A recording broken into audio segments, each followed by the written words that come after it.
ഇരിക്കുന്ന സമയത്ത് ശരി. ഈ വീണ വിജയനെതിരെയുള്ള നീക്കം എന്നാണ് പറയുന്നത്. അന്വേഷണം അതൊക്കെ ആസൂത്രിതമാണ്. പിണറായി വിജയന്റെ മകളായതുകൊണ്ടാണ് എന്നാണ് എല്ലാ സമയത്തും പിണറായി വിജയൻ പറയാറുള്ളത്. അങ്ങനെയാണോ? ഐ ഡോണ്ട് തിങ്ക് ആ പോയിന്റിൽ എന്തെങ്കിലും പ്രസക്തി ഉണ്ടെന്ന്. ബിക്കോസ് പിണറായി വിജയന്റെ മകളായോണ്ട് പുള്ളിക്കാരത്തിക്ക് ഒരുപാട് ബെനിഫിറ്റ്സ് കിട്ടിയതിന്റെ ഭാഗമാണല്ലോ ഈ ഒരു ഫണ്ട് അവരുടെ അക്കൗണ്ടിൽ എക്സാലോജിക്കിൽ വന്നത്. അപ്പോ പിണറായി വിജയന്റെ മകളെല്ലാം തള്ളിക്കളയാൻ പറ്റത്തില്ല. ബട്ട് വീണ വിജയന് അല്ലാതെ വേറെ ഒരു പ്രസക്തി ഇല്ലല്ലോ കേരളത്തില്.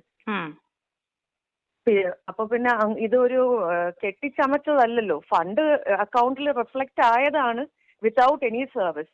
ഇതുപോലെ തന്നെ PWCന്നും ബാക്കിയുള്ള ഒരുപാട് കമ്പനീസിൽ നിന്ന് ഇങ്ങനെ സർവീസ് കൊടുക്കാതെ ലക്ഷങ്ങൾ കൈപ്പറ്റിയിട്ടുണ്ടല്ലോ, കോടികൾ കൈപ്പറ്റിയിട്ടുണ്ടല്ലോ. അത് പിണറായി വിജയൻ അച്ഛനായോണ്ടല്ലേ.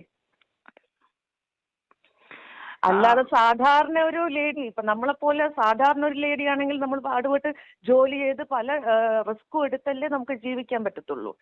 ഇതിപ്പം ചീഫ് മിനിസ്റ്ററിന്റെ മകളാണെന്നുള്ള പേരായോണ്ടാണല്ലോ പുള്ളിക്കാരത്തി ഇത്രയും മുൻതൂക്കം കിട്ടിയതും ഇത്രയും ബെനിഫിറ്റ്സിന്റെ ഭാഗമായതും. സ്വപ്നയ്ക്ക് ഇവരെ നല്ലതുപോലെ അറിയാം. ആ കുടുംബ